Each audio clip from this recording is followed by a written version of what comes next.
it's true. It'll like eviscerate. Yeah. It'll eviscerate everyone around them and the media.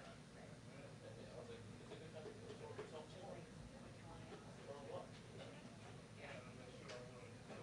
They better hurry up. The truck train is like left the station. For sure.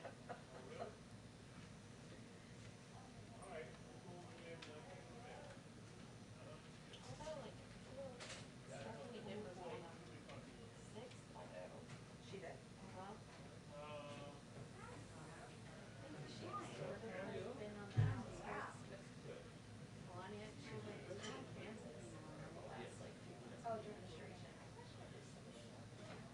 Yeah, somebody was sick. Huh? It seemed like she was like pretty out there. Right. I think you're right.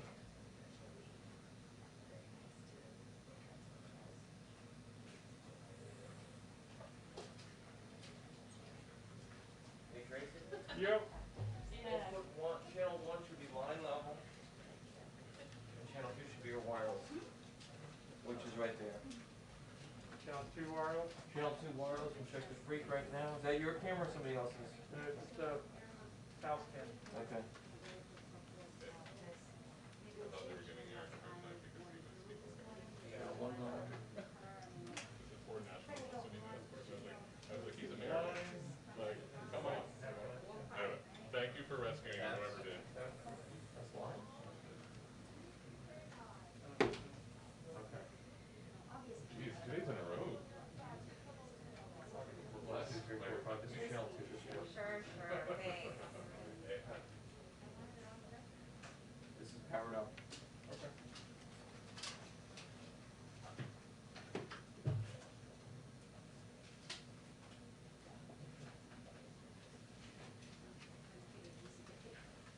Actually, I'll run a little bit more. I think this is happening until 1:15, right? I think it's gonna. Do you want me to throw you some tone real quick?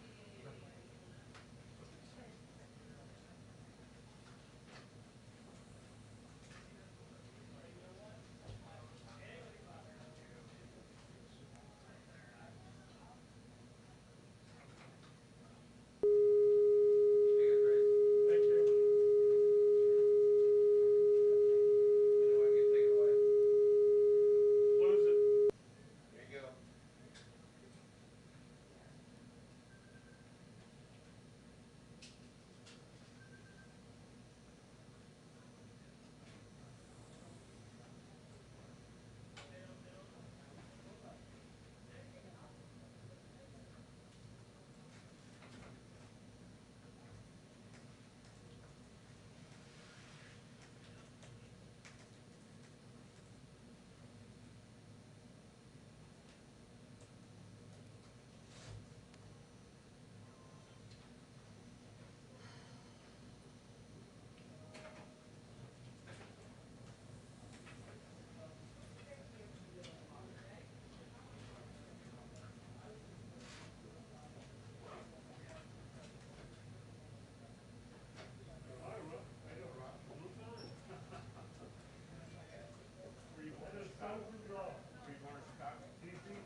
really good bar space, so people would dance. I thought, players getting all the crown players. And I thought, real jazz. He had a fiddle and a guitar. Yes. Yeah, So I think that's why. sweet. Yeah. That's kind of place. That's a really nice. How long ago? You still do it? Oh yeah. Oh my gosh. Oh yeah. That's still up. Of course, Game Out died not long ago. He had a home in Slide Hill.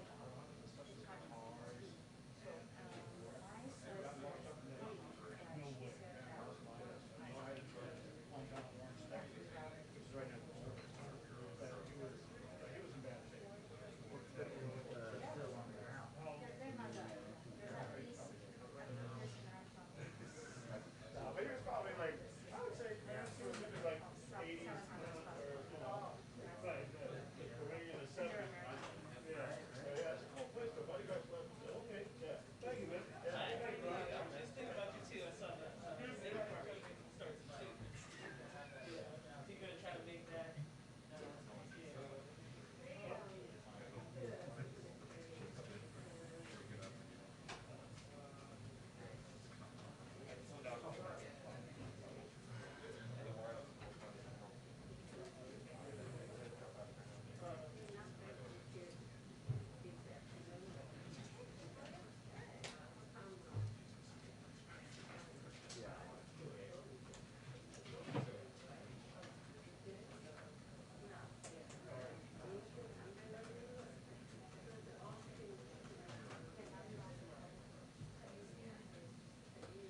Oh, yeah, I actually was trying to kill because I didn't want to do it.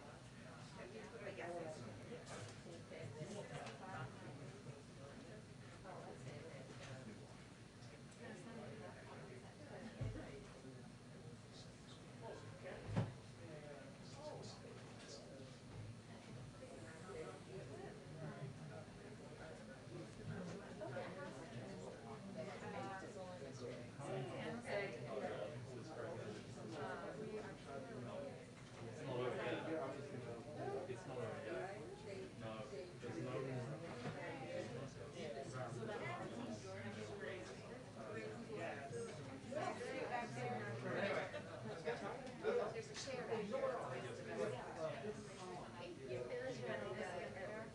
yes, I got all of the spices together. I ate all of the food. Still good for you.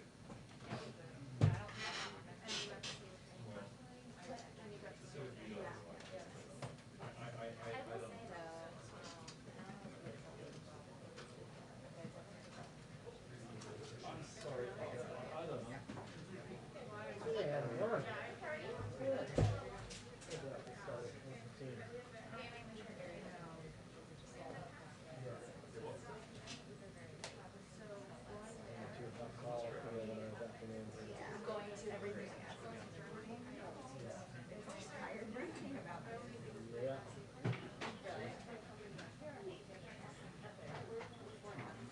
For Korea, I did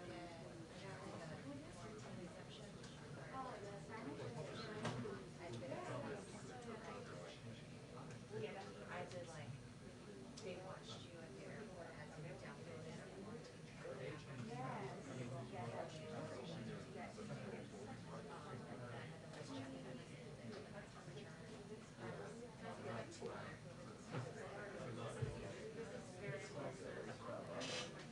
but it's like, I put it's like, that's my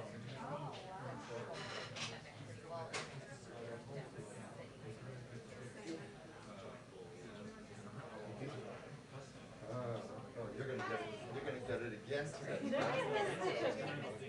Oh, that's right, your colleague was there the other day, she got it, she nailed it. Do you want to try too? No, it's, she's the woman, I don't know her name, curly dark hair. I never knew her name, so I couldn't tell you. Oh, right. Sorry. White. Yeah, Sarah Besson, Sarah Besson. Still changing my brain over to the White House person. Let me make some room for it. Do you want to try to do this too? Because I was going to like... Yeah, so I'll tell you what, I'm gonna be like this, are you okay with this? Yeah. Okay, I'm saying comfortable. I was sitting last time, I got it, I was off by a second. You know, the thing is, I can't always, if I can hear the door open, then I could, just let it run, because it's only 3 seconds. But I was late on hearing the door and realized. Every time. It's very frustrating. Did you want to sit down with those ones already? One time I got it and she's out. Oh. They always think the best way to do it is like just, you would have someone stand there as a model, you manually focus, you turn off autofocus, you meter it, and you also, you meter it when you go to manual exposure, so therefore the camera's doing very little work. Yeah. I'm gonna try it. I saw Doug do it. No, that makes sense, that's probably a good angle. I think, Well, I had it before where I was like this, I basically had it sitting right here. Because therefore you know you study. I just know I'm gonna miss it. Yeah, so it's like. No, she told me to try again. Look, it's not like they're saying you have to get the shot. Let's do one. It's just an achievement. So it's not like an amazing shot, it's a good shot. Just the idea that it's so. Oh no, your friend, what's her name? She got a good one. Don't worry about it. You're making your own mark. I don't know if she booked this last week, you know. Yeah. Oh, yeah. No, she was here, I was here last Thursday, so I got Thursday. Might have been. No, she must have been Wednesday, because she showed me she got it, whatever. So it had to be Wednesday or early, because I think that's Friday. Wednesday or early. Don't lose sleep on it. I'm sorry if I rattled you. No, you're good.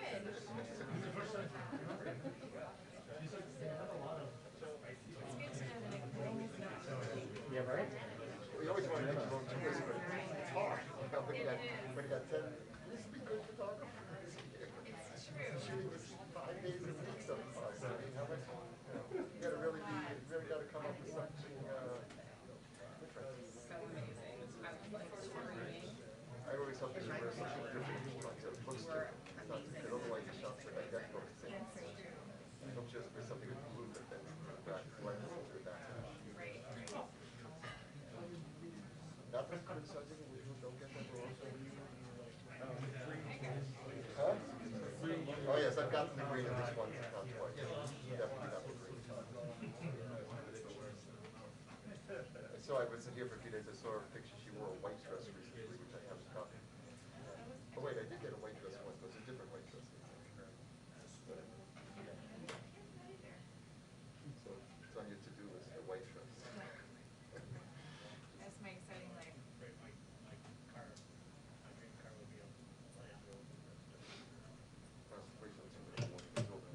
true. How you doing otherwise? Good. Any fun trips?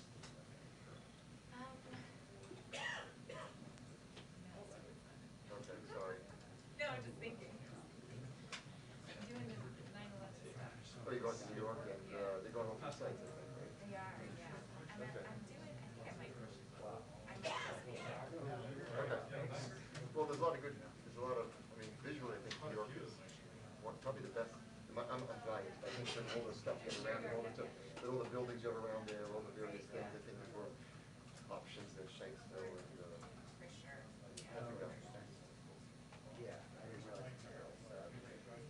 Did you ever get any free time in New York? Like when you go there, are you like totally with them, or like you get a little time to walk around? This time I will, because I'm going independently. Have you been to the Acropolis? Right. You know what I'm talking about? Yes. It's a thing that looks like a bone, like a skeleton. Yes. It's walking distance from from ground zero. So it's walking distance from ground zero. So you want something visually interesting.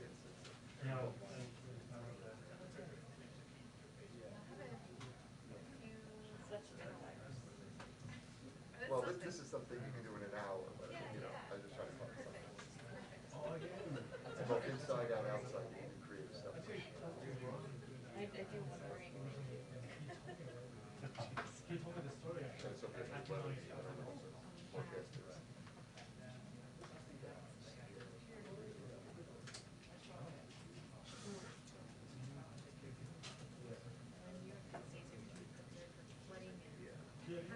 that part of it hasn't happened. If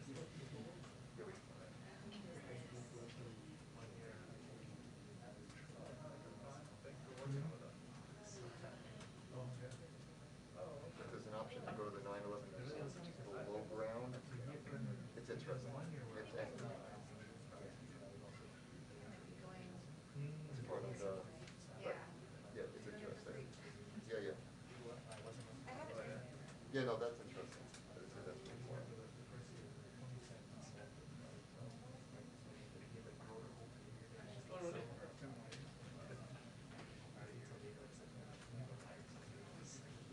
Unfortunately, I live in high ground in New York, so I wasn't flooded last week. A few trees.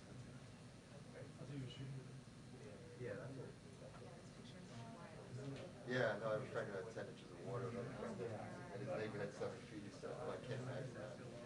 What do you do to have some total in the basement? I said, I hope your insurance covers everything. Yeah, for real.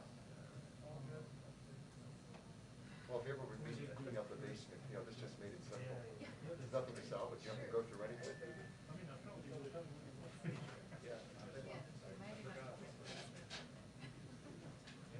Unless you're on high ground.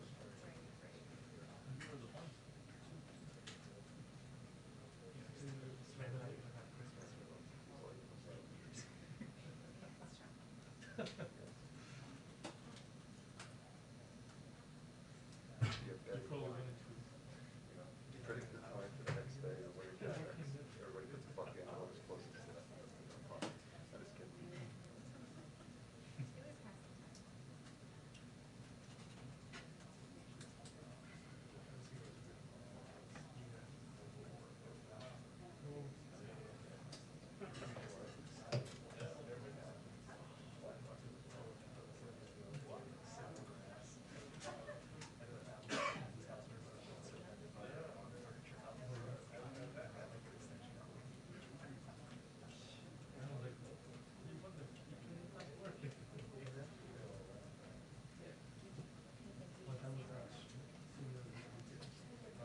Yeah, but this doesn't like, this is 45 minutes, tops an hour. Yeah, that's true.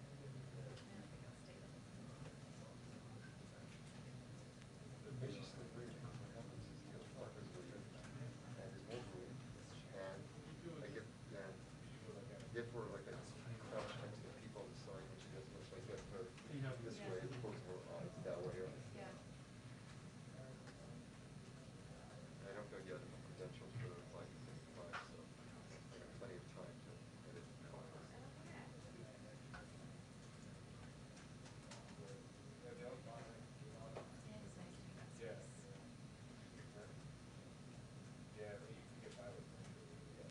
Do you have any clue what's happening tomorrow? Because looking at the schedule, the week.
instead of waiting 3 months, it could be 5 months.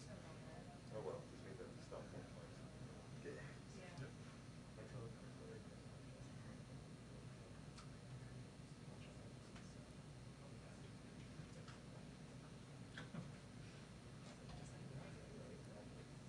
That's why.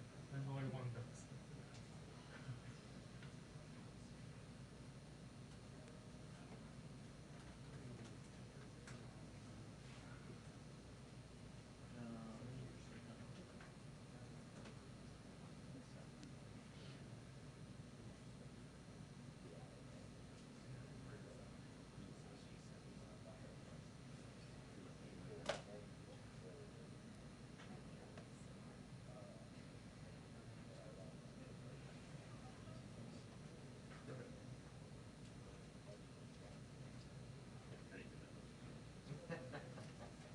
White card, like that. Looks a little faded, I think it's not so white anymore. Seen better days. We're gonna give it 2 minutes more.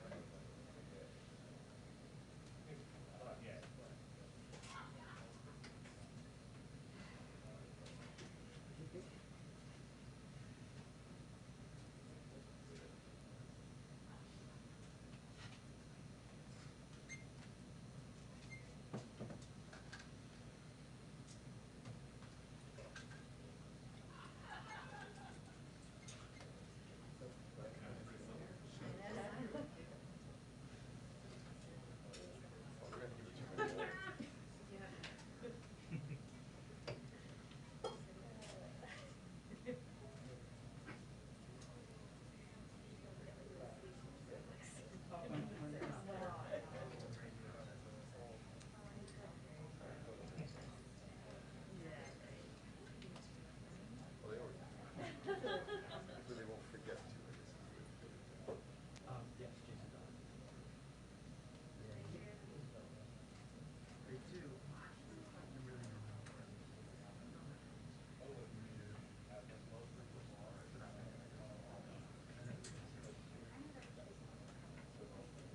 Yeah. This would explain some of my clothes. These are rolled over. The notes. Yeah.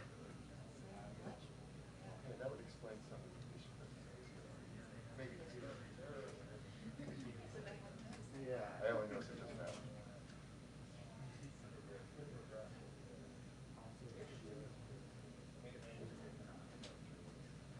There's actually a couple different colors there. So when does this happen? Like that woman is like two further cooler, whatever.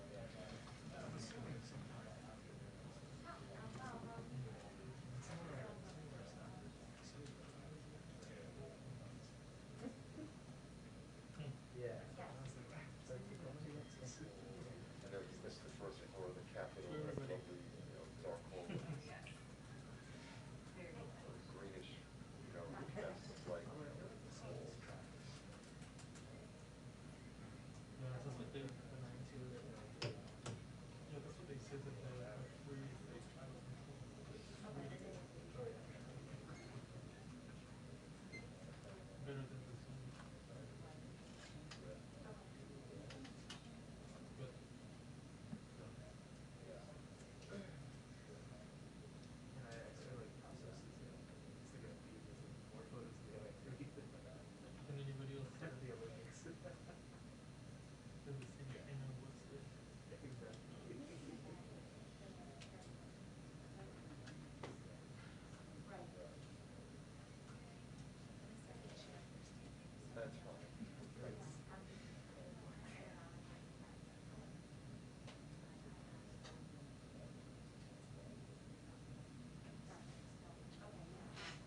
comfortable.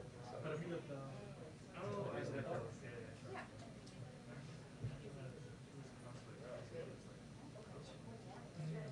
Oh, I'll tell you, yeah, I've been here a while. One home station, they built, they actually pulled into it, so they, there's a new train station, Penn Station. So like Penn Station has got like Long Island Railroad, Amtrak, and New Jersey train. Amtrak part, because it's taking now pulls into sort of a new station, this new big airy monster, modern, very, very nice. So this Google Wayne had a station at the end of Patrick Point. You're gonna pull into that Amtrak, that's actually not even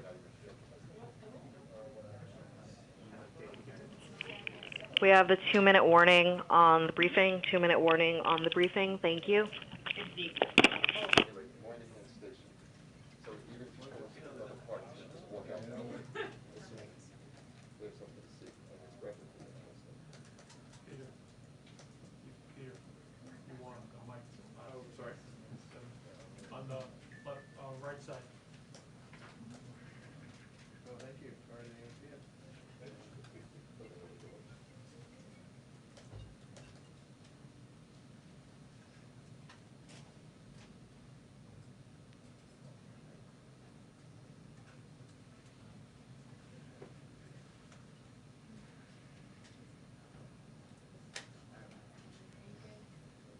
you for asking.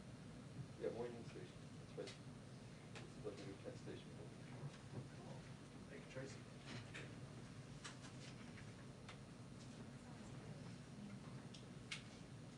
Well, you may have to walk through just because that's where they've changed things around. So maybe something to think about. Oh, yeah. That doesn't make sense. Well, I saw pictures of the old Penn Station, so it's like, it was like the magnificent European Penn Station. And they built that very well.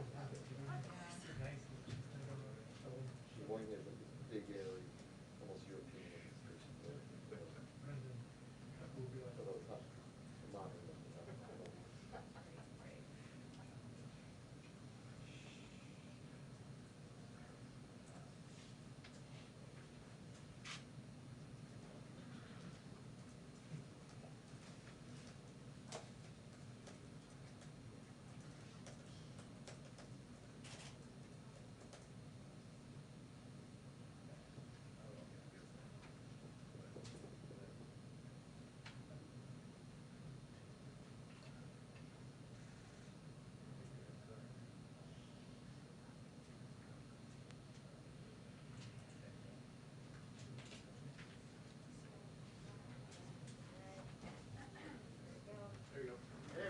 Hi, everyone. Okay.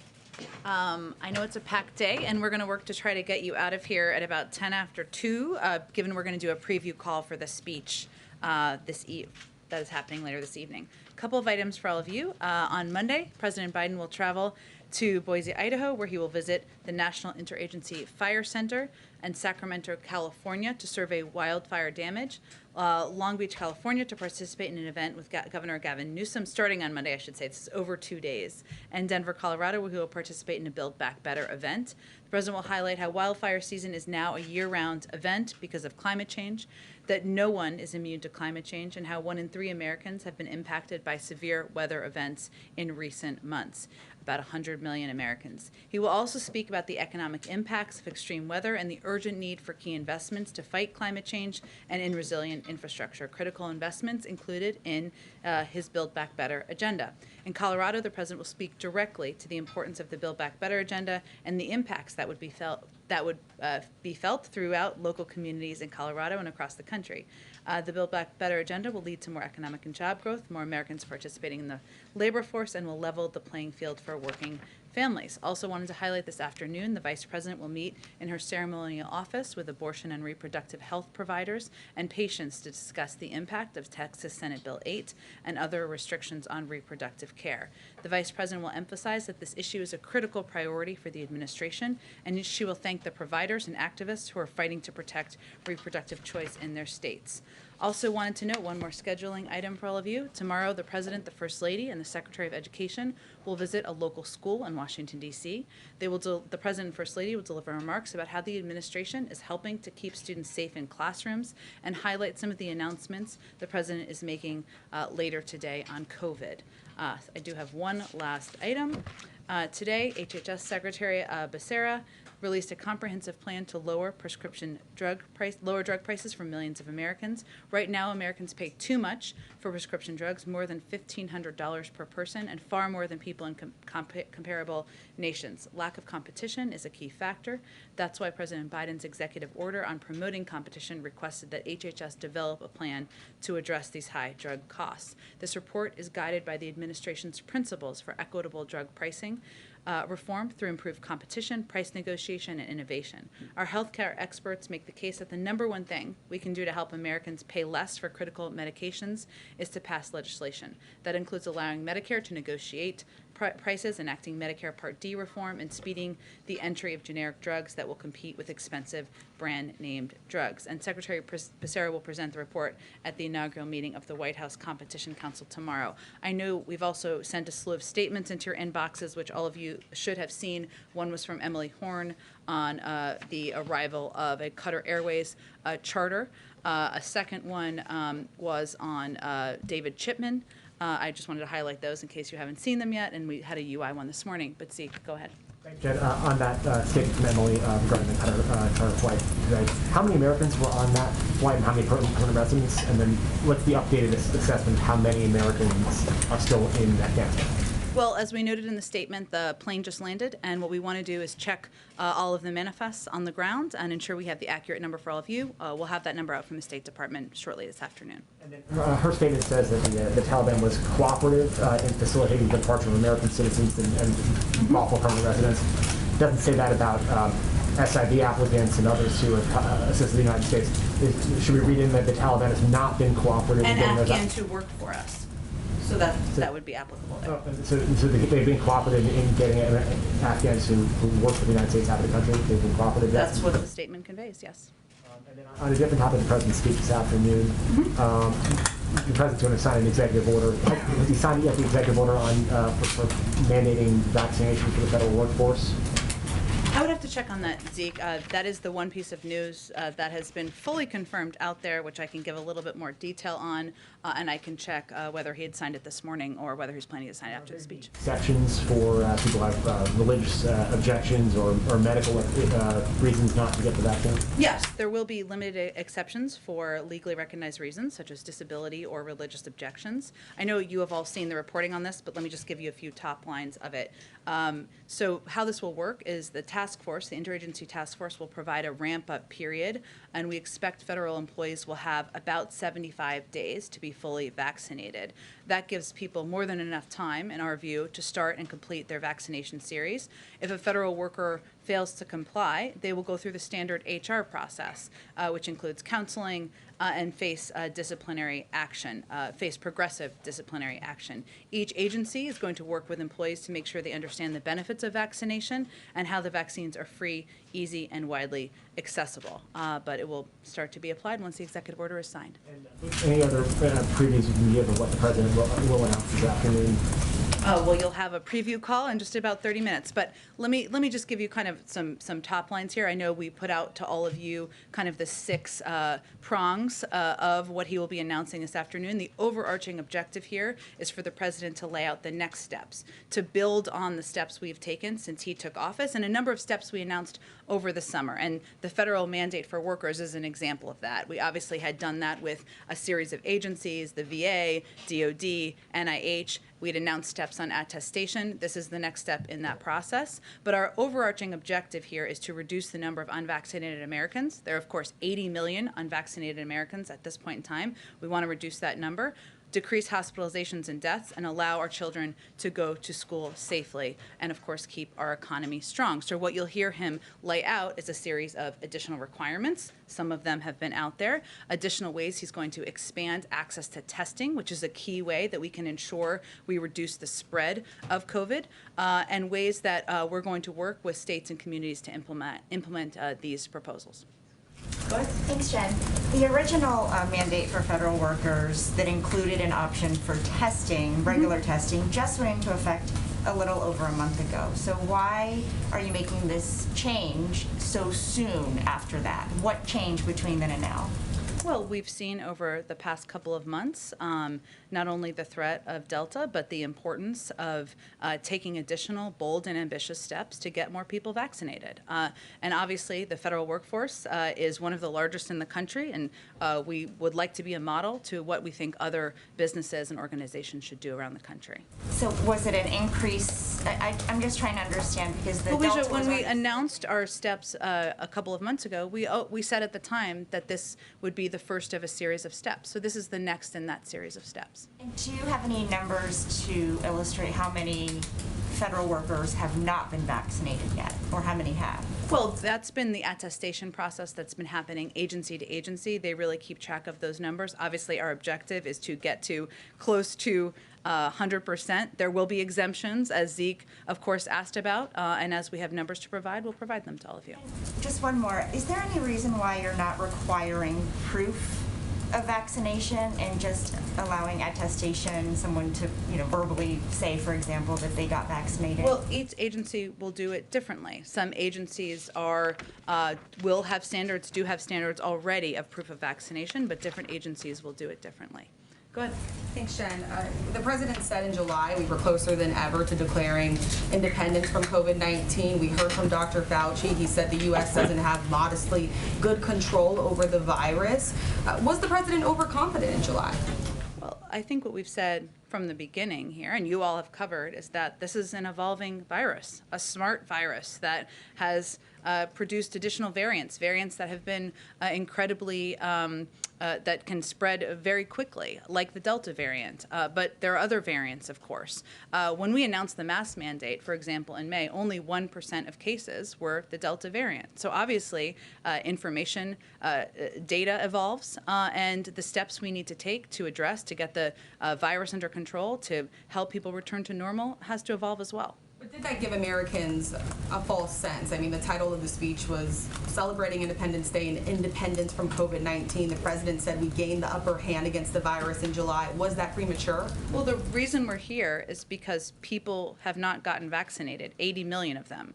Not because of any other reason, not because of a speech, not because of CDC guidance, not because of any other reason. And so what our objective is from the federal government is to continue to take bold and ambitious steps to get more people vaccinated and protect more people. That's what our focus is on. Go ahead. Do you have a better sense, Jen, of that workforce that includes about 4 million people? Are we correct in believing that it's not the congressional branch or the judicial branches of government? It's just the federal. For the requirements, yes, it's the federal branch of government. Yes. Okay, and that workforce is about 4 million people. I believe that's correct. I can double check the numbers for you. Do you have any sense of just a ballpark of how many of those people remain unvaccinated? What are we talking about here? It's an understandable question, but what we've been doing and been implementing over the past several weeks is this attestation process, which is still underway. So we're still implementing that, and we'll have a better sense once we begin to implement the vaccination requirements. Where's the frustration level from the president that he's giving yet another speech urging Americans to get vaccinated? He has said there are limitations in what his speeches can do. Why is there any hope that this will change anything at all? Well, this speech isn't just words. He's announcing, and I would argue that the bully pulpit for any president can be quite powerful. But what the president is announcing is a series of bold and ambitious steps to address COVID, to save more lives, to protect more people. And that's what the American people can expect to hear from him today. What he will also acknowledge, and I don't know if you were touching on this or attempting to touch on this, is the frustration that tens of millions of Americans are feeling across the country. We've heard governors, we've heard leaders voice that. We've heard many Americans in the streets that you all have interviewed voice that expression of frustration. People who are vaccinated, who are frustrated that they can't go back to normal, that they're fearful about sending their kids to school when there aren't necessary requirements. And the president's speech today is going to hopefully take steps forward to help ease those fears and address that concern. Go ahead. Jen, for the people who don't choose to be vaccinated and don't fall into one of those limited exceptions, what are the consequences? Is it be vaccinated or be let go? Well, again, there are limited exceptions, but yeah, the expectation is that if you want to work in the federal government or be a contractor, you need to be vaccinated unless you are eligible for one of the exemptions. Can you tell us about Mr. Chipman? Will he be getting a different position in the administration, and does President Biden have someone else in mind for that position? Absolutely. Well, I know the statement went out, but let me reiterate some of the key pieces that were in the statement. Mr. Chipman David Chipman, I feel it's very formal to call him Mr., maybe I should, but he spent 25 years in distinguished service to our country as an ATF agent. He's a gun owner himself and someone who had the backing of law enforcement groups. He would have been an exemplary director of the ATF and would have redoubled efforts to crack down on illegal firearms traffickers and help keep our communities safe from gun violence. So to answer your question, Jeff, one, we always knew this would be challenging. There hasn't been a confirmed ATF director in 6 years, and only one confirmed director in its entire history. We knew it would be challenging. Obviously, he has exemplary credentials.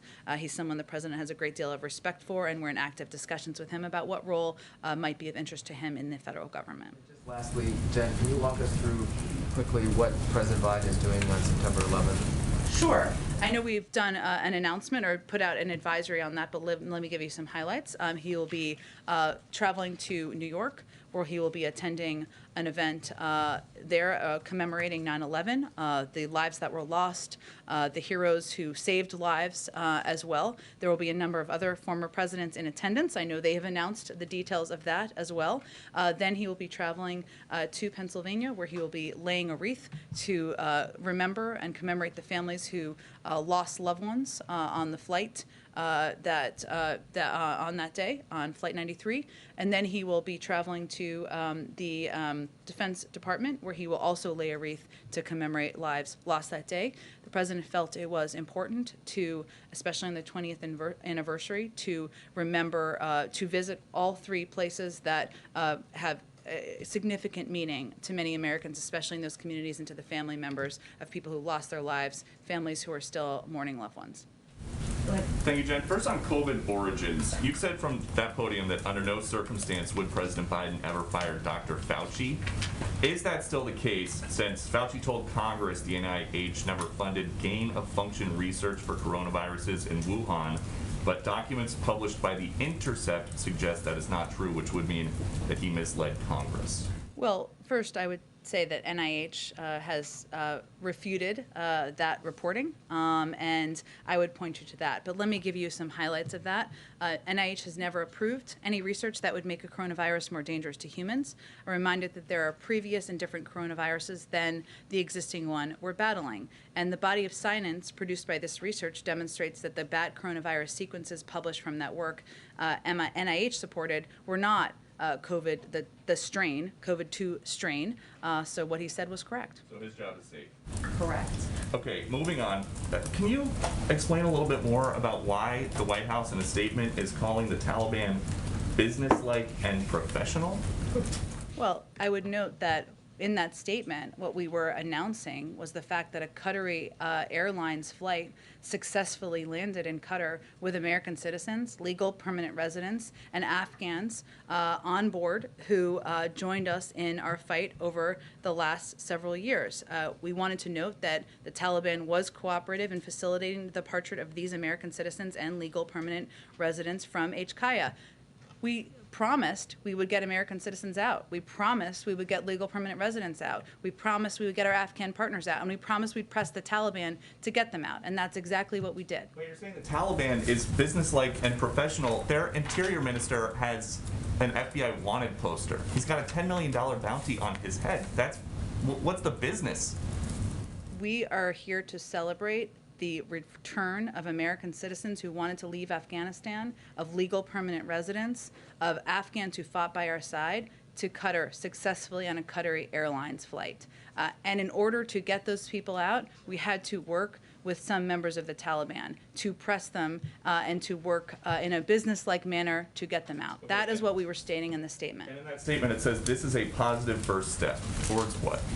Towards getting additional people out who want to leave Afghanistan. Go ahead. Jen, does the vaccine mandate include every business that gets a government contract? there are going to be additional details that will be briefed to you in about 20 minutes, and I would encourage you to wait for all of those specifics. So for clarity, at least the information that has been confirmed by people who work in said building has been that the federal government, for nearly all, obviously doesn't include the judiciary, the federal branch, or the congressional employees, but and they said in contractors as well. Yes. You can't say whether that is true. Contractors, yes. But obviously there are a lot of companies that have contracts with the government where some of those people in the firm work with the U.S. government, others do not. There's more to come on private sector requirements that will apply to many of these companies you're referring to. Fine, we'll wait for that clarity coming up shortly after this. Just to clear up one thing that was asked by Jeff earlier, disciplinary action could include termination, correct? Correct.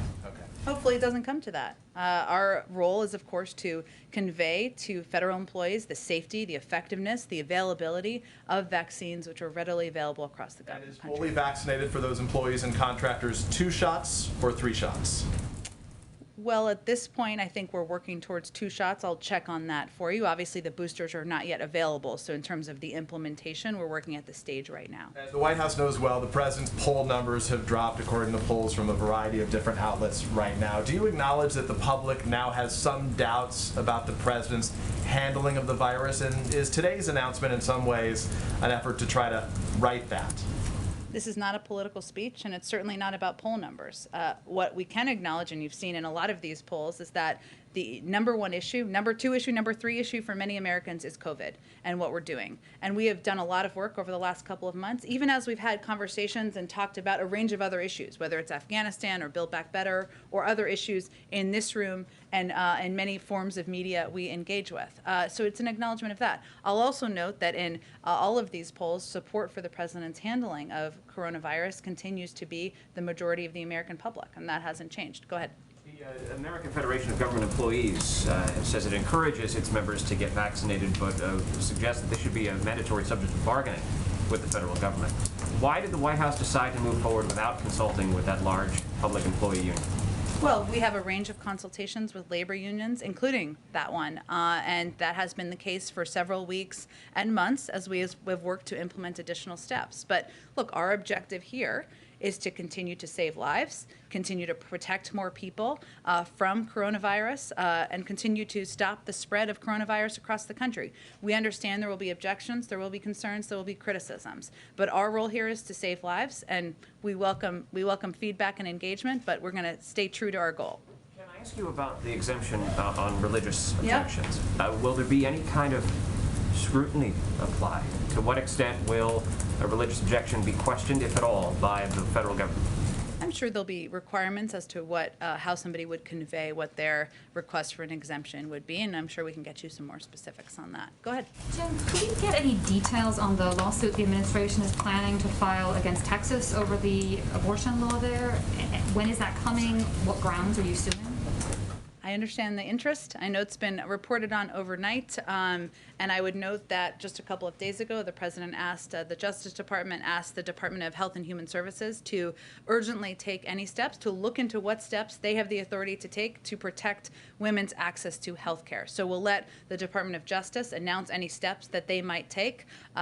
Hopefully we'll hear more from them soon on that, but beyond that, the reports are entirely consistent with what the president has been calling for. Other topic, are you concerned at all about Rahm Emanuel's nomination to serve as ambassador to Japan, given the recent statements from progressives and activists? And what do you say to the criticism that his handling of the police killing of Laquan McDonald is disqualifying?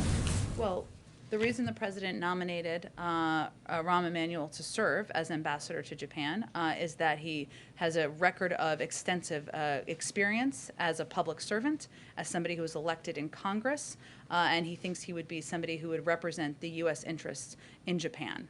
So that's the reason he nominated him. Go ahead. Any comment on the police killing and how we I don't have any further comment related to the nomination. Go ahead. A couple questions on the vaccines. I wanted to clarify first that agency by agency is how essentially vaccine mandates will be determined. So some could have a proof of vaccination card, some may have a verbal attestation. It's determined by agency. Correct. Okay. The other thing I wanted to ask you about is a couple months back, July 23rd, I had asked you if there was a mandate for folks working here in the White House, and at that time you had said no. Can you clarify for us what has changed in the White House's thinking about mandates? Well, we've always said that this would be a progression, that we would take steps and we would build upon them. So at the time, there were steps we announced about attestation and individuals needing to attest that they had been vaccinated or be tested. This is building upon that. Now, there's a requirement. No vaccine mandate here at the White House. Correct. I think I'm answering your question. So what? Attestation, right? Because there was no mandate here at the White House. Well, in the last few weeks, we have announced, I don't remember the exact date, a requirement of attestation, which is that individuals would have to attest either they're vaccinated or be tested. So this is the next step building on that process. One more question. Does the White House support the idea of states, governors, individual states requiring COVID vaccines in schools, obviously for older children, much the same way that they require polio, MMR, a whole list of other vaccines? It's always going to be up to local school districts and states and localities to make those determinations. But we certainly do think that mandates and places and communities where they have put mandates in place is a positive step forward. Go ahead. Yeah, I just wanted to follow up on the earlier question about the American Federation of Government Employees. They also said in their statement that they want to be able to bargain over that mandate and want to be able to do that before this requirement would be implemented. Do you expect that there will be lags with hundreds of thousands of federal workers who might extend beyond this 75-day deadline while they take up bargaining? This issue is like a bargaining issue. I don't have an anticipation of that, or I can't anticipate what that looks like. That would be obviously up to them on what steps they may want to take, but the president has every intention of signing this executive order, getting the clock running on the timeline for these requirements, and his view and our view is this will serve as a model to the rest of the country on the need to get more people vaccinated in order to save more lives. Does the administration have any plans this month for the president to announce a nominee for Fed chair? And if not, are you worried about getting someone confirmed by February? I don't have any timeline to predict for you on what that looks like. Go ahead. Yeah, following up on a previous question about David Chipman, does the White House plan to nominate a new ATF director, and what's the timeline you think on that? We certainly would at an appropriate time. I don't have a timeline on that at this point in time. Obviously, we're just announcing today the next steps on David Chipman. And one other question, you said Biden, the president, will be going to Long Beach on Monday to campaign for Governor Newsom. There's a lot going on right now. Obviously, he's given a big speech tonight about the COVID pandemic and new restrictions on that. Why does he think it's important to go to California to campaign for the governor at this point? Because the election is Tuesday. Well, why is it important election for the? Why is it important for the president that Governor Newsom continue on? Well, I would say that the president remains quite popular in California, as he does in Virginia and other states where there are competitive elections this year. And certainly we don't go campaign in states where we aren't wanted, but hopefully this will be helpful to the efforts of the governor. Go ahead. Can I clarify on the September 11th plan? So are there plans on the day of for President Biden to actually deliver remarks on the anniversary? It's a good question. The events are not set up that way. We because he's attending an event with several other former presidents and of course former prominent officials in the morning in New York. In order to get to all of the events, it just doesn't work that way. You will hear from him in the form of a video in advance, or if that will be available that day, I should say.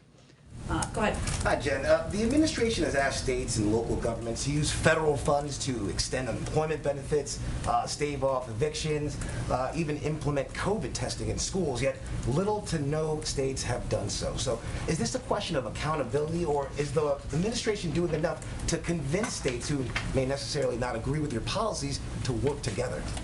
That's not true. I mean, you're saying states have not implemented using COVID funds to make updates in schools? I'm just saying that states have not taken advantage of the federal programs to extend benefits, stave off evictions. There's still billions of dollars left available that states haven't used. You're right, but just to be very careful here, we can't combine all those things because that is not all accurate.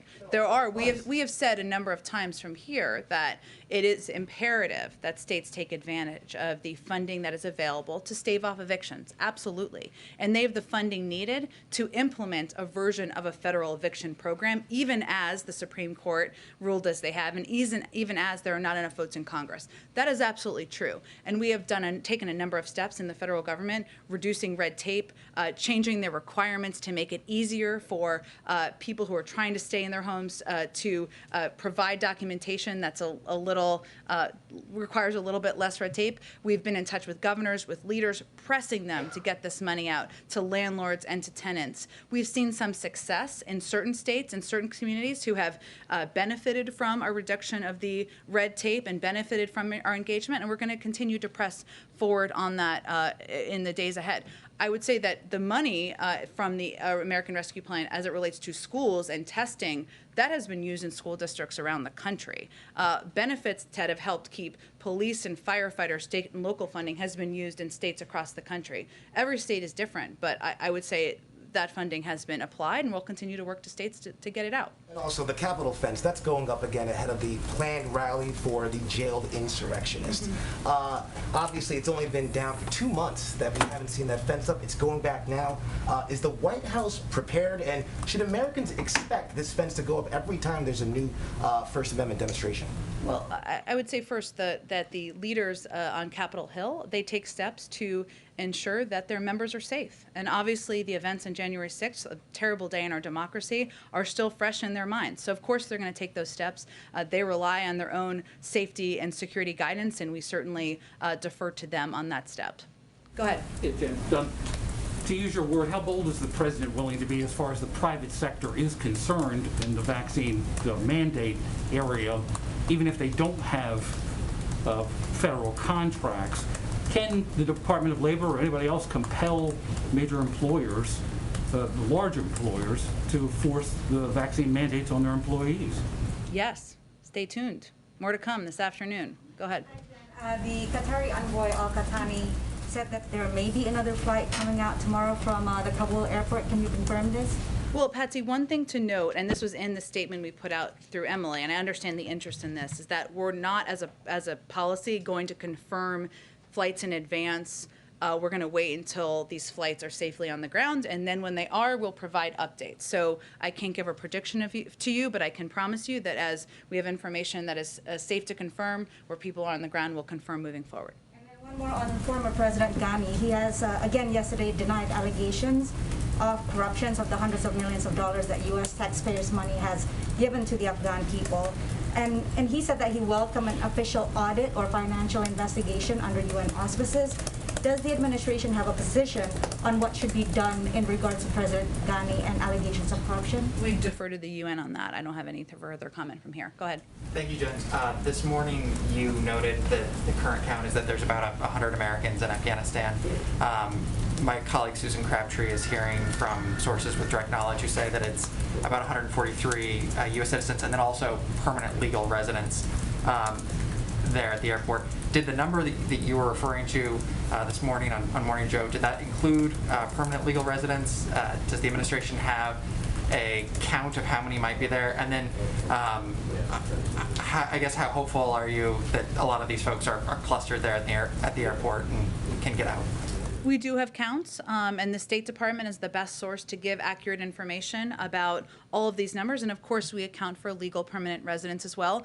The reason I said, and to give us a little bit more context to what I said, because I know that this feels confusing to people, not anyone in this room, but as that the number can range. I mean, one of the important pieces of context to understand is that even as we work to get American citizens, and we'll get you the number later this afternoon when it's confirmed out, there were individuals who didn't show up today for a range of reasons. We know that will happen. We will continue to remain engaged with these individuals about when they may need to leave. And there are days where people aren't ready to leave. That may change next week. So it's around 100. The State Department will have the most up-to-date numbers. And then, the Wall Street Journal is reporting that about 200 folks have been cleared by the Taliban. Just to clarify, are you saying that the Taliban is cooperating in getting Americans and Afghan allies out of Afghanistan right now? Well, there was I don't know if it requires me saying that. It was in the statement, but we just had a plane land in Qatar. That is evidence that we are working with to coordinate, to get American citizens, to get Afghan partners, and to get legal permanent residents out. And we're hopeful and working to ensure there are additional flights, to Patsy's earlier question. Go ahead. Hi, Jen, just a few questions Sure. about the Western trip. In addition to California, he's going to Idaho. That's a state that's really grappling. While the focus is wildfires, that's a state that's really grappling with the COVID pandemic, where hospitals are enacting crisis standards of cares.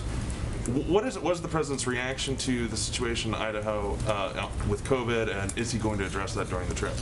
Well, I'm sure he'll have a range of conversations with elected officials and others while he's on the ground. And certainly COVID and the threat of COVID is impacting communities across the country, including in Idaho. No question about that. I announced he was going to speak to the wildfires because obviously that is an issue that is impacting communities across Idaho as well. And the threat of extreme weather is something that has impacted about 100 million Americans in the last couple of months. But, you know, his view, and you'll hear him give a speech in just a couple of hours, is that there's additional steps that we need to take together to get more people vaccinated. We know how to return to normal. We know how to keep people safe in schools. We know how to be able to go back to sporting events and do it safely, to go back to concerts and do it safely. And I'm sure he'll welcome an opportunity to talk about his six-point plan when he's in Idaho next week. I think we have to wrap this up. But California, just following up on the previous question, you obviously mentioned the president's popular in California, but he's also dealing with quite a bit from COVID, from Afghanistan. Why is it a priority to make a stop for an election event with a political ally? Well, certainly he supports Governor Newsom remaining governor, but also while he's on this trip, as I noted, he'll have an opportunity to take his first trip to the West Coast to talk about issues that are impacting people across the country, extreme weather, wildfires in the West, and also talk about COVID and talk about his Build Back Better agenda and how it's going to help people across the country. So you have to do a range of things as president. All right, thanks everyone. What happened to my body, my choice when it comes to vaccinations in the Biden administration? And in 2020, President-elect Biden said he would not demand vaccine mandates.